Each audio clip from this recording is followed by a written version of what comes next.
Assalamualaikum and welcome to my YouTube channel M for Mathematician. So as all of you know that we have started a series of complex analysis by Dennis Gizil and Patrick Nishanhan, and in previous video we have discussed question number 33 and 34. Now we are going to discuss question number 35 and 36. So in problem 35 and 36, find a positive integer n for which equality holds. So we have to find a positive integer n such that this equality hold. So in this question basically ये कह रहे हैं कि हमें 35 और 36 के लिए ऐसा positive integer n find out करना है. n क्या हो? एक पॉजिटिव इंटीजर हो, वो ऐसा हो कि वो इस इक्वालिटी को सेटिस्फाई करता हो. ये इक्वालिटी दोनों केसेस में 35 और 36 दोनों क्वेश्चंस के केसेस में एग्जिस्ट करती हो. ओके, सो इस केस में भी एग्जिस्ट करती हो, इस केस में भी एग्जिस्ट करती हो इक्वालिटी, या हम ये कह सकते हैं इक्वालिटी होल्ड करती हो. तो हम क्वेश्चन नंबर 35 डिस्कस कर लेते हैं. अब क्वेश्चन नंबर 35 है. सबसे पहले तो हमें बेसिकली यहाँ पर ये n फाइंड आउट करना है, और n क्या है? एक पॉजिटिव इंटीजर होगा. तो अब हमने यहाँ पर जो है इसको सपोज कर लिया कि ये जो है z है. ऑब्वियसली z जो है वो क्या होता है हमारे पास a प्लस आयोटा b की फॉर्म में है. तो चले हम इसको क्या करते हैं, पहले तो हम इसको पोलर फॉर्म में कन्वर्ट करते हैं. इसके लिए हम r फाइंड आउट कर लेंगे, रेडियस. और हमें पता है कि रेडियस जो होता है वो मॉड्यूलस होता है उस कॉम्प्लेक्स नंबर का, यानी उसके रियल का स्क्वायर होता है प्लस उसके इमेजनरी का स्क्वायर होता है. तो रियल का स्क्वायर स्क्वायर रूट ऑफ 3/2 का स्क्वायर और इमेजनरी का स्क्वायर यानी 1/2 का स्क्वायर. सो यहाँ पर स्क्वायर रूट ऑफ 3, यहाँ पर ये स्क्वायर रूट स्क्वायर से कैंसिल हो गया, ये आ जाएगा 3/4 plus 1/4. So square root of 4/4 ये 1 आ जाएगा. आर हमारे पास 1 आ गया. अब यहाँ देखें एक्स भी ग्रेटर देन 0 है एंड वाई भी ग्रेटर देन 0 है. तो यहाँ पर हमारे पास क्या हो जाएगा, एक्स भी ग्रेटर देन 0, वाई भी ग्रेटर देन 0. इसका मतलब कि फर्स्ट क्वाड्रेंट में लाई कर रहा है, और फर्स्ट क्वाड्रेंट में हमारे पास जो थीटा है वो फाई के इक्वल होता है. यानी हमारे पास जो आर्ग्यूमेंट होता है वो किसके इक्वल होता है, वो ऐसे होता है. अब हमारे पास जो है फाई वो tan inverse of modulus of Y over X है. तो हमने लिख लिया वाई हमारे पास यहाँ पर क्या था 1/2 एंड एक्स के रूट ऑफ 3/2. तो हमने ये लिख लिया. देन हमने जो है वो एब्सोल्यूट वैल्यू जो है ऑब्वियसली इसको किया, तो हमारे पास जो नेगेटिव होती है एब्सोल्यूट वैल्यू नेगेटिव जो होती है उसको पॉजिटिव कर देते हैं नेगेटिव वैल्यूज़ को. तो यहाँ पर कोई नेगेटिव वैल्यू ही नहीं थी, तो सिंपली एब्सोल्यूट वैल्यू हमारे पास ख़त्म हो गई. And 1/2 divided by square root of 3/2. अब हमें पता है कि यहाँ पर ये 1/2 है, और ये जो रेसिप्रोकल में है इसका ये ऊपर आ जाएगा एंड ये नीचे आ जाएगा. ओके, जो नीचे वाला होता है वो मल्टीप्लाई हो जाता है और ऊपर, एंड ये जो ऊपर वाला होता है वो नीचे आ जाता है. तो ये इस तरह 2 से कैंसिल हुआ. हमारे पास आ गया tan इनवर्स ऑफ 1/√3.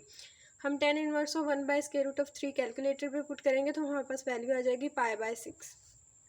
अब हमारे पास जो है फाई जो है वो π/6 है. तो हमने ऊपर बोला है कि फर्स्ट क्वाड्रेंट में थीटा जो है वो फाई के इक्वल है.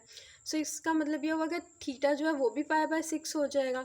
सो हमारे पास z जो है वो क्या होता है r cos theta plus iota sine theta. ये इसकी पोलर फॉर्म है. हमने सिंपली r की वैल्यू पुट कर दी और थीटा की वैल्यू पुट कर दी, तो हमारे पास ये आ गया. वही जो नंबर ऊपर हमारे पास ये नंबर गिवन था ये वाला, ये हमारे पास पोलर फॉर्म में आ गया.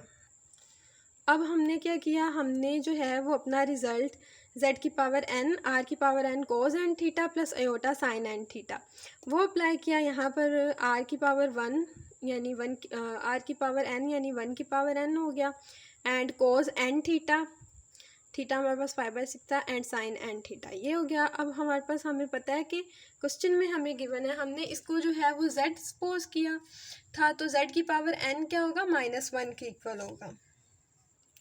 यानी ये पूरी जो चीज़ है ये -1 के इक्वल होगी z की पावर n, क्योंकि -1 के इक्वल है. अब क्योंकि हमें पता है कि z की पावर n जो है वो -1 के इक्वल है और z हमने इसको सपोज किया हुआ है. सो हमारे पास जो है यहाँ पर इसको, क्योंकि क्वेश्चन में हमें ये गिवन था, तो इसका मतलब ये हुआ कि z की पावर n, ये z ये है, तो z की पावर n क्या है -1 है.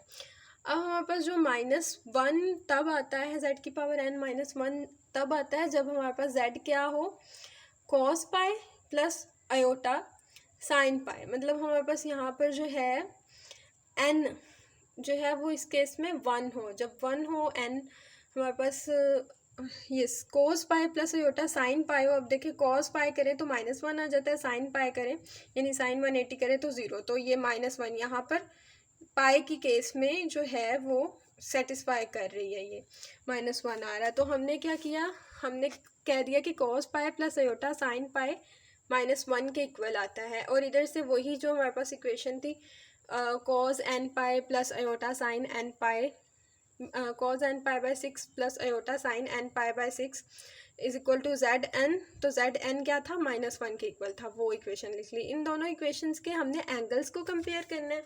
सो पहली इक्वेशन का एंगल क्या था, पाई था, दूसरी का n पाई बाई 6। हमने दोनों को कंपेयर किया, एक दूसरे के इक्वल लिख लिया। ये 6 यहाँ पे डिवाइड हो रहे हैं, यहाँ पे आके मल्टीप्लाई होगा एंड ये पाई पाई से कैंसिल हो जाएगा। सो यहाँ पे n जो है वो 6 आ जाएगा। तो ये था हमारा क्वेश्चन नंबर 35। अब हम क्वेश्चन नंबर 36 देख लेते हैं। क्वेश्चन नंबर 36 में भी अगेन हमें, अब देखें यहाँ पे n क्या है, पॉजिटिव इंटीजर है। अगेन हमें जो है वो ऐसा पॉजिटिव इंटीजर फाइंड आउट करना है जो क्या करे, हमारी इस इक्वालिटी, जिसके लिए हमारी ये इक्वालिटी होल्ड करती हो, कोई ऐसा positive integer n find out करना है। सही है। तो अब हमने सबसे पहले वही स्टेप किया, हमने सपोज कर लिया कि ये जो नंबर है ये z है। सो फिर उसके बाद हमारे पास क्या आ जाएगा, क्योंकि हमने सपोज किया है कि ये नंबर जो है पूरा वो z है, तो फिर अगर ये नंबर z है तो ये z की पावर n किसके इक्वल आ जाएगा, 1। तो वो मैंने यहाँ पे लिख लिया। अब हम इसको बेसिकली ये हम इसको a प्लस अयोटा b की फॉर्म में, इसको हम polar form z is equal to r cos theta plus iota sine theta उसमें कन्वर्ट करना चाह रहे हैं। उसके लिए पहले हम रेडियस फाइंड करेंगे। रेडियस हमें पता है कि उसी नंबर का मोड होता है, तो स्केयर मोड के लिए हमें पता है स्केयर रूट ऑफ रियल का स्केयर यानी माइनस स्केयर रूट ऑफ 2/2 का स्केयर प्लस इमेजनरी का स्केयर यानी कि स्केयर रूट ऑफ 2/2 का स्केयर। सो यहाँ पे हमने स्केयर रूट स्केयर से कैंसिल हो गया एंड -1 का स्केयर लें या माइनस जो वो पॉजिटिव हो जाता है, तो ये 2/2 का स्केयर 2/4 प्लस 2/4, ये एलसीएम ले लिया, हमारे पास 4/4 आ गया एंड स्केयर रूट ऑफ 1 जो है वो 1 होता है। तो रेडियस हमारे पास क्या आ गया, 1 आ गया।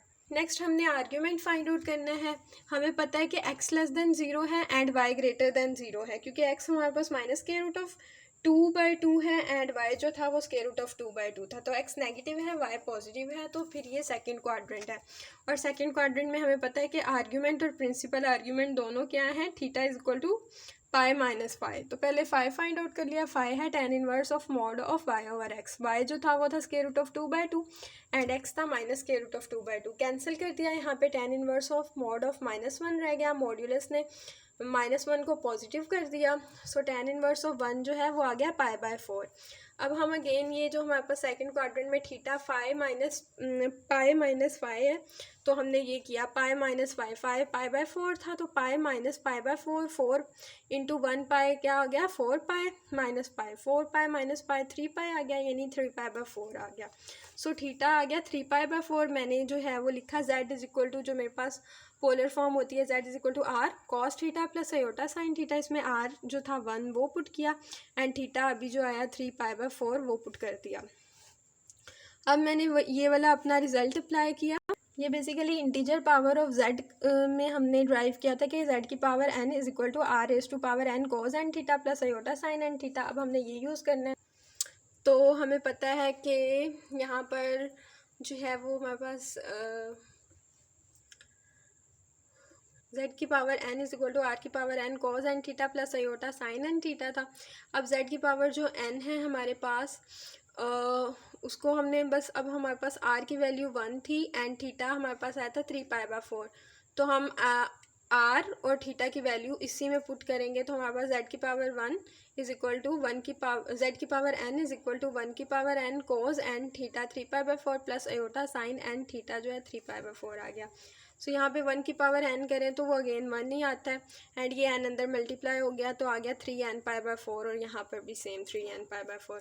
अब हमें पता है कि यहाँ पे हमने इस पूरी वैल्यू को z कहा था, तो z की पावर n क्या आ गई थी, 1 आ गई थी। अब हम यही यूज़ कर रहे हैं। यहाँ पर हम कह रहे हैं कि हमें पता है कि z की पावर n जो है वो 1 है एंड ये 1 तब आएगी जब हमारे पास cos 2 पाई प्लस अयोटा साइन 2 पाई हम लोग करें तो। सो यानी यहाँ पे साइन 2 पाई करें, आयोटा साइन 2 पाई है तो साइन 2 पाई कैलकुलेटर में साइन 360 वो 0 आता है, तो कोस 2 पाई 1 आता है। सो यहाँ पर इस केस में जो है वो इक्वेलिटी जो है होल्ड कर रही है, 1 = 1। सो कोस 2 पाई जो है और साइन एंगल जो है वो 2 पाई होगा। सो यहाँ पर ये है हमारे पास, हमने ये दोनों इक्वेशंस लिख ली कि इस केस में भी 1 है एंड इस केस में भी 1 है। ऑब्वियसली यहाँ ये चीज़ जो ZN है एंड ZN हमें पता है 1 के इक्वल है, सो हमने इसको डायरेक्टली इक्वल टू 1 लिख लिया यहाँ पर। सो अब हम दोनों के एंगल्स कंपेयर करेंगे। हमारे पास 3nπ/4 है एंड इसका 2 पाई है, दोनों को इक्वेट कर लिया। बेसिकली हम जब एंगल्स को या किसी चीज़ को कंपेयर कर रहे होते हैं तो हम इक्वेट कर रहे होते हैं लेफ़्ट हैंड साइड को राइट हैंड साइड के साथ। तो हमने इक्वेट किया तो हमारे पास आ गया 3nπ/4 = 2 पाई। अब यहाँ पे ये 4 डिवाइड हो रहा है, यहाँ के मल्टीप्लाई हो जाएगा तो ये 3nπ = 8 पाई हो जाएगा। पाई पाई से कैंसिल हो गया, ये आ गया 3n = 8। अब यहाँ पे 3 मल्टीप्लाई हो रहा है, यहाँ के डिवाइड हो गया तो ये आ गया n = 8/3। सो हमने कहा था कि पॉजिटिव इंटीजर n जो है वो क्या हो, एक पॉजिटिव इंटीजर हो।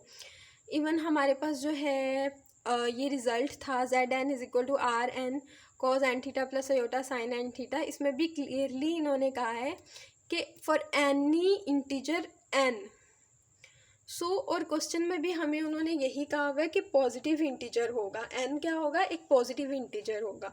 सो यहाँ पर तो ये हमारे पास इंटीजर नहीं है, तो हम सबसे छोटा पॉजिटिव होल नंबर या इंटीजर फाइंड आउट करने के लिए हम जनरल फार्मूला यूज़ करेंगे 2k पाई। अब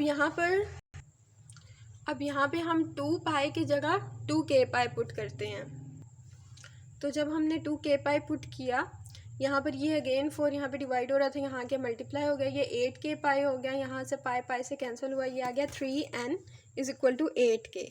अब ये हो गया n = 8/3k। क्योंकि हमें ये इंटीजर चाहिए, कोई भी हमें डेसिमल में नहीं चाहिए, क्योंकि फ्रैक्शन आ रहा है तो ये अगेन डेसिमल में देगा, तो हम कहते हैं कि k जो है वो 3 है। जब हम k 3 पुट कर दें तो हमारे पास क्या आ जाएगा, n 8 आ जाएगा, जो कि पॉजिटिव भी है और फिर वो एक इंटीजर भी है। तो ये था हमारे पास क्वेश्चन नंबर 36, और इंशाल्लाह क्वेश्चन नंबर 37 हम नेक्स्ट वीडियो में डिस्कस करेंगे। ओके, अल्लाह हाफिज़, take good care of your selves.